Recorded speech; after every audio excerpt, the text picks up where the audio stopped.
Di dalam kata itu ada kata tes. Orang kalau mau testify harus dites dulu supaya kesaksiannya itu berbobot. Pak Andreas, kita sama Pak, saya dari saudara sepupu Pak, bertahun-tahun yang lalu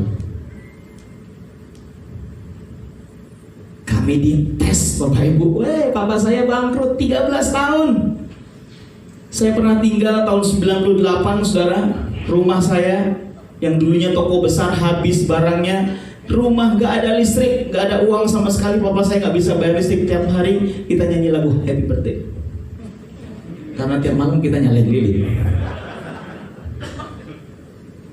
Bayang, Tuhan mau tes saya dan saudara supaya kita jadi orang-orang yang kuat. Raja Wali itu kalau anaknya udah mulai gede, ditendang keluar dari sarangnya. Supaya apa? Supaya kuat, supaya bisa terbang sendiri. Dengar baik-baik, kalau Tuhan tes saya dan saudara hari ini, jangan marah, bersyukur, karena artinya Tuhan sayang sama kita. Amin. Amen.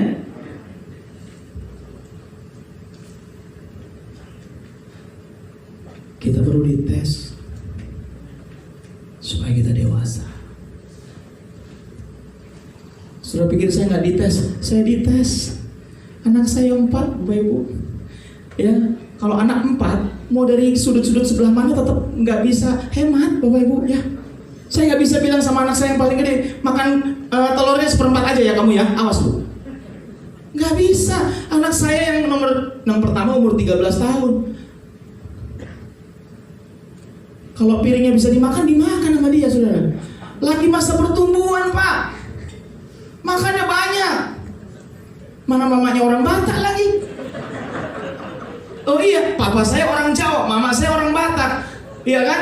Kami dulu di rumah, saya ketemu 2 kebudayaan sangat berbeda. Papa saya bilang, mama saya bilang ini, papa saya bilang ini, makan nggak makan asal kumpul. Itu orang Jawa.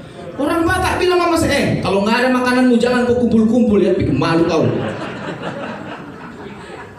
Apalagi nggak ada babi, itu dia. Ngeri kali ya. Iya kan? Papa saya bilang, udahlah, alon-alon asal kelakon. Mamaku nggak ada alon-alon, ku sepak kau nanti. Hatop. Itu kata Yesus. Nggak ada dia bilang begitu. Anak saya, Pak, saya pendeta Pak. Anak saya 4, 3 udah sekolah. Saya berdoa Tuhan cari sekolah yang baik pakai daun. Nggak ada. Pakai daun. Kecuali Monstera variegata, saudara. Kita semua dites, percayalah. Belum lagi yang maaf, kehilangan sanak saudara waktu COVID, saudara. We are test. Kita semua dites. Tujuannya supaya kita muncul jadi pemenang, supaya kita kuat. Yang kedua, kenapa kita dites? Karena Tuhan mempersiapkan kemuliaan yang besar buat saya. Dengar baik-baik. Kemuliaan yang Tuhan sediakan itu selalu jauh lebih besar dari segala sesuatu yang pernah kita punya kalau itu hilang. Percayalah Bapak Ibu Saudara. Papa saya meninggal tahun 2001, nggak ninggalin banyak duit. Papa saya cuma meninggalkan ini, pengenalan akan Tuhan. Itu yang dia tinggalin. Tapi pengenalan akan Tuhan itu yang membuat saya bisa berdiri sampai hari ini, dan yang membuat Tuhan memelihara saya. Makanya orang tua hari ini jangan cuma pikirin tinggalin uang. Ini yang paling penting, pengenalan akan Tuhan. Nggak gampang ngajarin anak sekarang baca Alkitab, Pak, saya tahu. Bener nggak? Mama papanya jago baca Alkitab, anaknya belum tentu. Belum tentu. Anak saya pertanyaannya aneh-aneh. Mereka baca, ini anak hamba Tuhan loh, saudara. Anak saya itu nanya, kalau Tuhan ada lebih dulu, Tuhan yang lahirin siapa?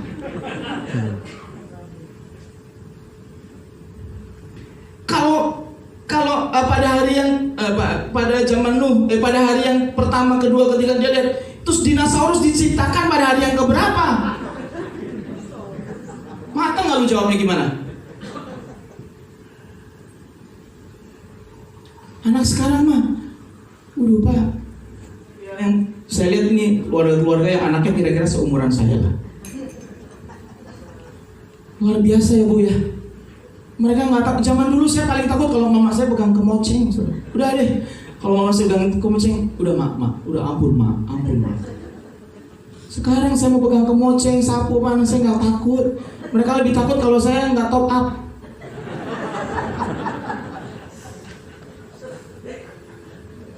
Kalau internet saya cabut, baru mereka, oh jangan. Kami di rumah itu punya handphone anak saya. Kami masukin ke namanya Family Link, Bapak Ibu ya. Masuk Family Link. Jadi kita bisa matiin semua program dari handphone istri saya. Jadi kalau anak saya lagi asik main handphone, tiba-tiba ada pemberitahuan gitu.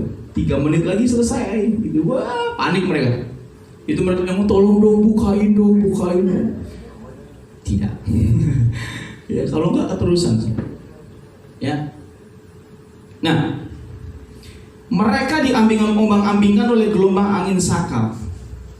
Kita dites. Ayat 25 Saudara. Kira-kira jam 3 malam datanglah Yesus kepada mereka berjalan di atas air. Waduh. Ini nih. Udah datang jam 3 pagi, jalan di atas air pula. Menurut Ngana, seringkali Saudara, dalam keadaan kita dites ini Tuhan menyatakan diri. Cuma masalahnya karena kita udah terlalu takut. Sama kayak murid-murid itu. Kita nggak lihat Tuhan, tapi lihatnya Hantu. Makanya saya bilang begini, Tuhan gak cuma menyatakan diri lewat mujizat. Dengar baik, lihat kanan kiri, bilang Tuhan gak cuma menyatakan diri lewat mujizat. Bilang Tuhan menyatakan diri lewat mujizat.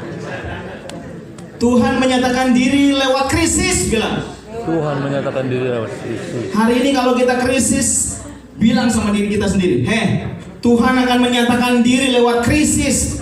Jangan takut. Amin. Jangan takut. Tuhan menyatakan diri mungkin lewat bisnismu yang turun. Tuhan menyatakan diri mungkin lewat hubunganmu yang berantakan. Tuhan menyatakan diri lewat apapun itu. Mungkin karena kamu di PHK, kamu kehilangan keluarga. Dengar baik-baik, Tuhan bisa menyatakan diri. Amin.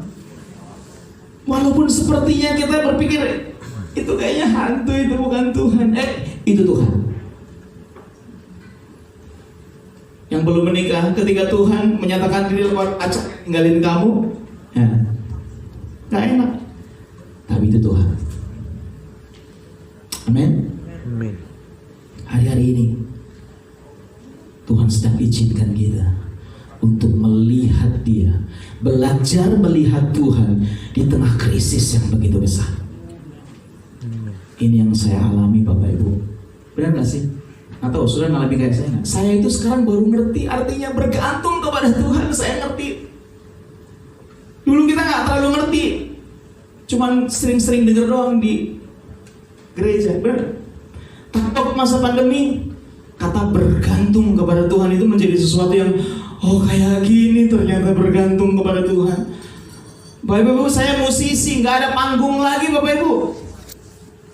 Tanya teman-teman yang musisi, mau yang rohani kayak, mau yang sekuler kayak.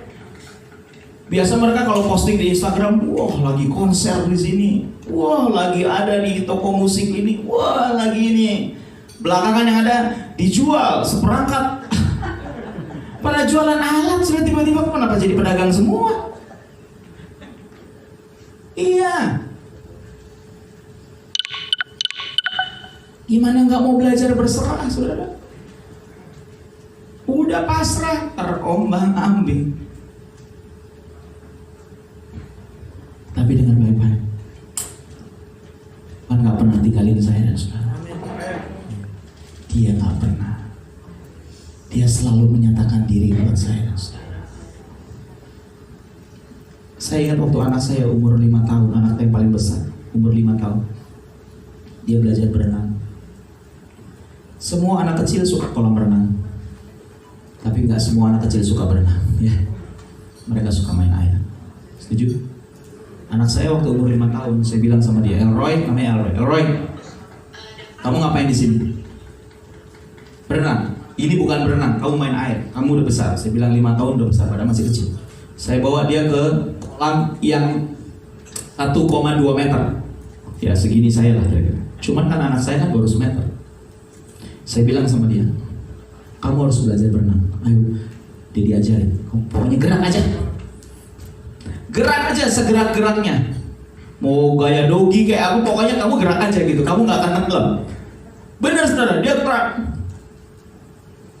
Tapi sambil marah-marah. Ini jangan, mati dia tenggelam nih gitu. Padahal jarak saya sama dia itu cuma segini, Masya Allah. Ini saya, itu dia. Seringkali kita sama Tuhan kayak begitu.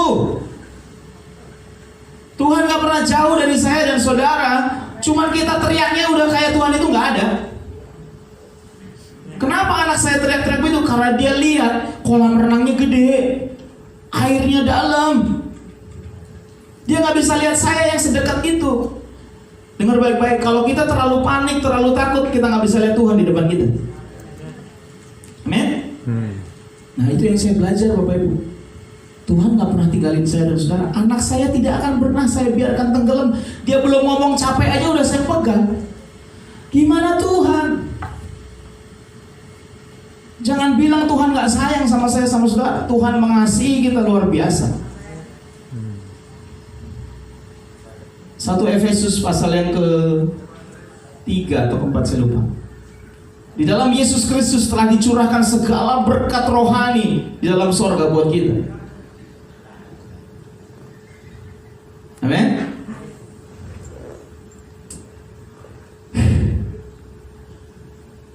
Yesus datang buat kita. Ayat 26. Ketika murid-murid yang melihat dia berjalan di atas air, mereka terkejut dan berseru, itu hantu. Lalu berteriak-teriak karena takut. Teriakan itu ada 2. Teriakan yang pertama teriakan berseru, kedua teriakan komplain. Nah, pilih sendiri yang mana. Bangsa Israel waktu diperhadapkan dengan Laut Merah, mereka teriak-teriak tapi komplain. Ya. Jangan suka teriak-teriak komplain. Teriaknya bersyukur. Amin. Kan ada lagu bagus tuh. Ada mujizat dalam bersyukur. Dalam bersyukur itu ada mujizat Bapak Ibu. Waktu Yesus membawa 5 roti dan 2 ikan, dia berkata begini, aku bersyukur kepadamu Tuhan. Ibu orang dikasih makan. Waktu Lazarus mati, Tuhan Yesus berdiri di depan pintu goa itu dan dia berkata, aku bersyukur pada Tuhan. Lazarus dipanggil keluar, dipanggil. Ada kuasa dalam bersyukur. Bersyukur itu artinya agree, setuju dengan Tuhan. Udah nggak ada air, pokoknya aku setuju Tuhan. Apapun yang tidak, aku setuju. Bersyukur. Tetapi segera Yesus berkata kepada mereka. Bapak Ibu yang lagi punya masalah hari ini, dengar baik-baik. Yesus berbicara buat kamu hari ini. Dia ngomong begini, tenanglah, aku ini, jangan takut. Aku ini, jangan takut. Hari ini kita diajar untuk fokus kepada suara Tuhan. Halo. Kalau saudara punya waktu setiap pagi jam 6 pagi, saya selalu live worship session di GoPlay. Saudara tahu GoPlay? GoPlay itu kalau saudara punya aplikasi Gojek, di dalamnya ada namanya GoPlay. Atau saudara bisa download sendiri GoPlay. Setiap jam 6 pagi saya live worship di situ. Saya worship, saya baca Alkitab, dan kemudian saya share sama mereka. Ya, setiap pagi dari Senin sampai Jumat. Dan saya selalu bilang di acara itu, Yuk kita fokus kepada mendengar suara Tuhan. Waktu kita nyembah Tuhan, Bapak Ibu, maaf, seringkali orang kalau nyembah Tuhan itu fokusnya adalah suasana, benar nggak? Halo, kita kalau nyanyi lagi penyembahan, ku nyanyi hosana bagi rajaku yang duduk di tahta. Yang kita fokus itu suasana. Makanya banyak orang begini, kok suasananya nggak enak ya? Kurang ngangkat, mau ngangkat apa? Habis itu yang disalahin pemain musik Pak, sama WL. Ini WL, WL-nya kasihan. Yang gemuk jadi kurus, yang kurus jadi gemuk. Waktu Yesus ketemu perempuan Samaria, Tuhan bilang begini, kamu menyembah apa yang kamu tidak kenal, kami menyembah. Artinya gini, fokus penyembahan kita adalah pengenalan. Makanya saya selalu bilang gini, menikmati hadirat Tuhan itu jangan cari-cari suasana. Kalau nggak nangis hadirat Tuhan nggak turun, siapa bilang? Menikmati hadirat Tuhan itu artinya begini loh, melatih kepekaan kita kepada suara roh, supaya kita ngerti Tuhan itu suruh kita ngapain. Fokusnya selalu kehendak Tuhan, bukan kesenangannya kita. Kalau kita mau nangis-nangis nonton drakor, lebih nangis. Percaya deh. Amin. Fokusnya tetap Tuhan. Saya selalu bilang sama teman-teman di GoPlay, di worship asik namanya. Saya kasih nama worship asik. Tujuannya supaya mereka menemukan keasikan waktu nyembah. Keasikan waktu nyembah itu waktu apa? Waktu kita dengar Tuhan bicara. Nah, saya bilang saya nggak pernah dengar Tuhan bicara langsung. Bobby makan bakso itu, enggak, saya nggak pernah dengar itu. Tapi Tuhan bicara lewat apa? Lewat ayat yang kita baca itu, saudara. Amin. Tuhan bisa berbicara lewat firman yang kita baca itu. Kata membaca Alkitab, kata merenungkan sebenarnya itu bahasa aslinya hagah, saudara tahu ya. Artinya mengunyah. Jadi kalau baca firman jangan sambil lalu. Halo, dikunyah Bapak Ibu. Semua pernah mengunyah? Semua pernah makan bakso kan? Pernah makan bakso kunyah satu kali? Nggak pernah. Masuk UGD loh. Makan bakso itu dikunyah berkali-kali. Kata hagah itu artinya mengunyah, mencerna, menggumamkan atau menggumamkan. Jadi kita belajar baca Alkitab itu belajar dari orang-orang Yahudi. Saudara kalau mungkin pernah ke Israel atau saudara ketemu orang-orang Yahudi asli, ya kalau mereka baca yang namanya Taurat, saudara, itu mulutnya nggak pernah diem. Makanya baca Alkitab yang paling benar tidak dalam hati. Saya kalau di worship asik, saya sengaja membaca Alkitab. Supaya apa? Supaya orang terbiasa membaca dengan mengeluarkan suara. Orang Yahudi kalau baca kitab itu komakan, meditate, merenungkan. Itu benar-benar kayak kalau kita ngomong Tuhan itu baik, bahwa kasih setianya untuk selama-lamanya. Tuhan itu baik, bahwasanya untuk selama-lamanya kasih setianya. Itu baca Alkitab kayak begitu Bapak Ibu Saudara. Jangan Tuhan itu baik maksud untuk selama-lamanya. Apa? Di lemari. Gak gitu. Kalau kita baca Alkitab, dibaca, direnungkan, dikunyah pelan-pelan. Kalau perlu satu ayat saudara ulang-ulang. Terus gini saudara, divisualisasikan, digambarkan. Wah itu seru loh saudara. Menggambarkan Yesus memberi makan 5.000 orang. Wah, bayangin ini sekarang aja belum ada 5.000 aja udah penuh. Gimana 5.000? Makanya membaca Alkitab pasti asik. Amin. Gumamkan terus, ucapkan. Setelah direnungkan, diperkatakan.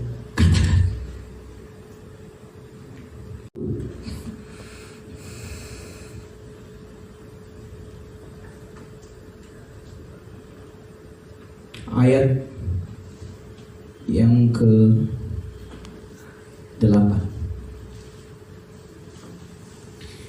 Sudah ketemu? Roma 10 ayat 8 berkata begini. Tetapi apakah katanya? Ini firman itu dekat kepadamu, ya ini apa? Dalam mulutmu Di dalam mulutmu dan di dalam hatimu. dalam hatimu. Itulah Firman iman yang kami beritakan. Hei, kalau firman itu cuma berhenti di mulut, dengar baik-baik, belum cukup Bapak Ibu Saudara. Dia harus dekat di mulut dan dekat di hati. Itu sebabnya kalau segala sesuatu cuma lip service, dia nggak akan masuk ke hati. Segala sesuatu tentang firman, tentang kuasa Tuhan itu selalu berbicara mulut, hati, mulut, hati. Orang mengaku dengan mulut, percaya dalam hati. Betul? Baca firman hari ini, jangan cuma sambil lalu. Sudah 5 tahun, sudah gede, belajar berenang, jangan main air.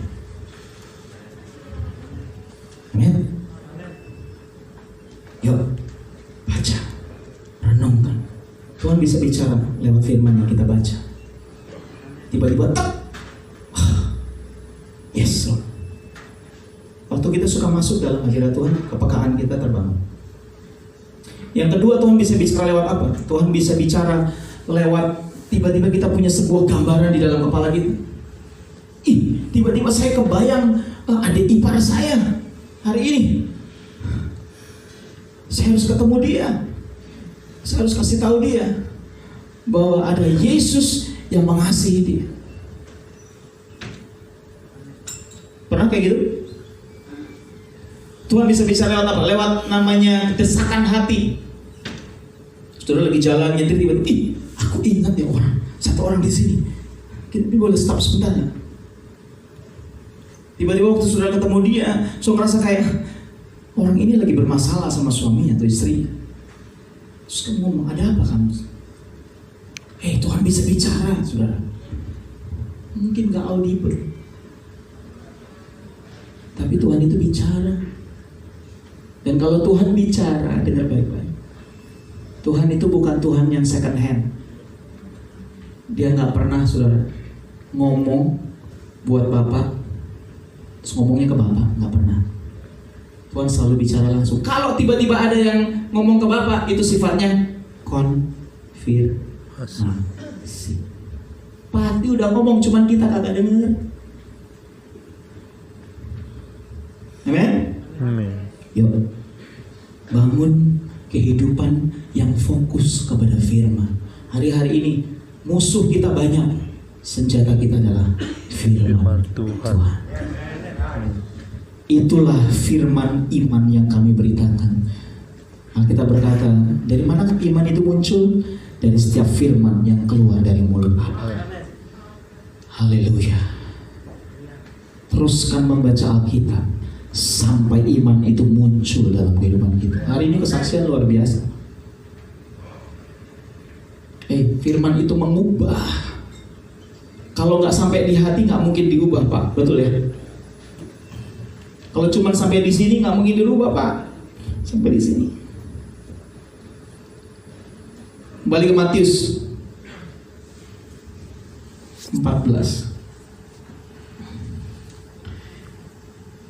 Lalu Petrus berseru menjawab dia, Tuhan, apabila engkau itu, suruhlah aku datang kepadamu berjalan di atas air. Fokus yang pertama adalah firman. Kamu move on? Semua mau move on? Amin. Semua mau bergerak? Yeah. Walaupun di tengah krisis. Yang pertama, fokus kepada firman. Yang kedua, cuma 2 yang saya akan sampaikan. Kata Yesus ayat yang ke-29, datang. Datang. Datanglah. Maka Petrus turun dari perahu dan berjalan di atas air mendapatkan Yesus. Fokus yang kedua hari ini adalah mendekat kepada Tuhan. Bapak Ibu, kenapa saya bikin worship asik setiap pagi? Karena saya pernah ada dalam situasi, dalam sebuah pola pikir di mana saya berkata begini, aku kan tiap hari pelayanan, ngapain lagi gua saat teduh? Ngapain lagi saya waktu-waktu khusus buat Tuhan? Saya bisa bicara dengan Tuhan mana saja. Tapi kemudian Tuhan tegur saya. Tuhan ingatkan saya, istri saya di rumah pernah komplain sama saya. Dia ngomong begini, kamu tuh ada atau nggak ada? Kayak nggak ada memang. Matang nggak tuh gitu ya? Maksudnya, ya buat saya kamu nggak ada aja, walaupun kamu ada. Karena kamu nggak pernah kasih waktu buat saya untuk ngobrol secara pribadi. Kamu dengerin saya, tapi sambil nonton TV. Kamu dengerin saya, tapi nyetir. Kamu dengerin saya, tapi kamu nggak pernah duduk sama saya, dengerin saya ngomong benar-benar tahu isi hati saya. Moga-moga suami pernah digituin sama istri kayaknya. Ya. Dari situ saudara, kita bisa bicara sama Tuhan kapan aja, tapi kita perlu memberi waktu untuk supaya kita bisa lebih peka lagi kepada isi hati Tuhan. Halo. Yuk saudara kita bangun. Kebetulan saya bisa nyanyi. Kalau saudara nggak bisa nyanyi nggak apa-apa. Saudara duduk renungkan firman Tuhan. Tuhan mau saya ngapain hari ini? Fokusnya adalah kehendak-Mu ya Tuhan yang jadi, bukan kehendak saya. Mazmur 92 ayat 13. Firman Tuhan berkata begini, orang-orang benar akan bertunas seperti pohon korma. Tahu pohon korma? Makan korma sering lah ya. Kalau korma di Indonesia itu penyok-penyok saudara. Kalau korma di tanah aslinya, saya yang pernah ke Israel, itu bulat-bulat cakep kayak sawo, cuma agak kecil. Saya baru sekali ke sana, tapi tidak pernah lihat korma yang masih segar. Pohon korma itu ditanam tanah aslinya di pasir, digali tanahnya 2 meter, benihnya dimasukin, tutup pasir dan batu. Itu tanamnya. Yang luar biasa adalah benihnya itu pecah dan kemudian mengeluarkan apa namanya? Tunas. Akar. Yang pertama kali muncul akarnya dulu turun ke bawah, Bapak Ibu Saudara. Nanti cek di Google, berapa meter akar korma? Dalam. 10 meter? Ada yang bisa tebak? Ada yang 100 meter Pak. Akar paling kurang kerjaan itu akar korma. Jauh banget turunnya. 100 meter Pak. Cari apa? Cari air. Cari sumber. Tahu arti kata Bapa dalam bahasa artinya? Kata Aba itu artinya sumber. Jadi hari ini kalau kita nggak suka turun dan cari sumber, sumber kita dari mana? Bagaimana kita bisa hidup, Bapak Ibu Saudara? Saya pernah zaman dulu banget sama istri saya pergi ke Carrefour di Cempaka Putih. Carrefour Cempaka Putih itu kan di bawah, mungkin saudara yang tahu. Anak saya sama mertua saya main di atas. Saya sama istri saya sama asisten rumah tangga saya. Waktu itu istri saya pakai handphone keren, Samsung S4, masih S4 waktu itu. Ya, udah keren banget. Karena istri saya dulu kerja sebagai editor majalah Femina. Istri saya itu orang media. Dia penulis waktu itu. Jadi dia perlu handphone yang dia suka wawancara pejabat, wawancara artis. Jadi dia perlu kamera yang bagus gitu, di handphone yang kameranya bagus. Waktu itu S4 udah paling bagus, harganya 8 jutaan lah pada saat itu. Saya pakai BlackBerry waktu itu. BlackBerry apa saya lupa. Ya, kalau ada yang masih BlackBerry, pakai BlackBerry, ya yuk. Saya pengen foto. Karena udah lama banget orang pakai BlackBerry. Saudara, waktu saya habis belanja sama istri saya ngomong, "Mam, tanyain dong anak-anak di mana?" Maksud saya suruh telepon oma. Istri saya bilang, "Nggak sinyal." Saya bilang, "Ya, Yuta kagak bisa buat nelpon." "Punya kamu dong," katanya. Pas saya lihat, saya juga nggak ada sinyal. Saya tanya sama mbak saya, dari tadi dia asik gini-gini sambil jalan bawa dorong itu. "Kamu ada sinyal?" Handphonenya dia mereknya saya nggak tahu merek apa pada saat itu. Ada. "Pak, Bu, mau sekeren apapun saya, pelayanan saya, lagu saya, kalau saya nggak terkonek dengan sumber, saya nggak ada fungsinya, Bapak Ibu."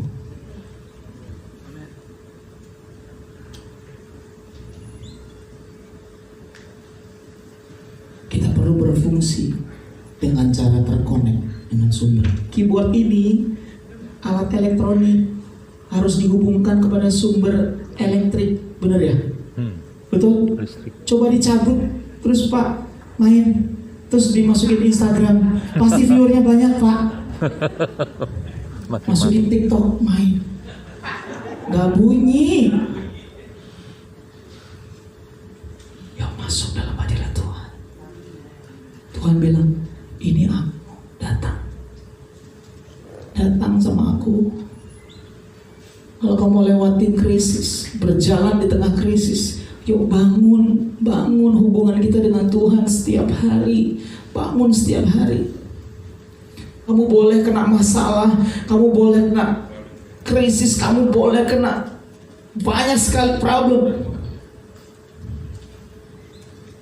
Tapi waktu kita melekat dengan Tuhan, kita alami mujizat Tuhan. Petrus keluar, dia sempat jalan, tapi dia bimbang lagi, dan dia mau kecebur. Tapi apakah dibiarkan tenggelam oleh Tuhan? Enggak. Tuhan tangkap tangannya, Tuhan angkat dia. Hari ini berapa banyak saudara yang merasa ada di tengah krisis yang berat? Dengar baik-baik, Tuhan tidak pernah meninggalkan saudara sama sekali. Ini yang Tuhan mau adalah fokus pada suaraku, fokus kepada firman, fokus kepada suaraku, dan datang sama aku. Boleh saya undang Bapak? Dinyalain dulu ya Pak. Ya, masih.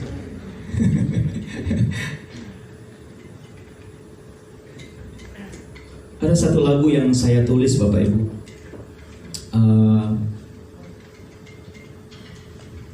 Di G Pak. Piano aja nggak apa-apa. Lagu ini berjudul Bersamamu Ya Tuhan. Bersamamu Bapa. So kalau mau lihat ada di YouTube saya nanti. Ku lewati bersama.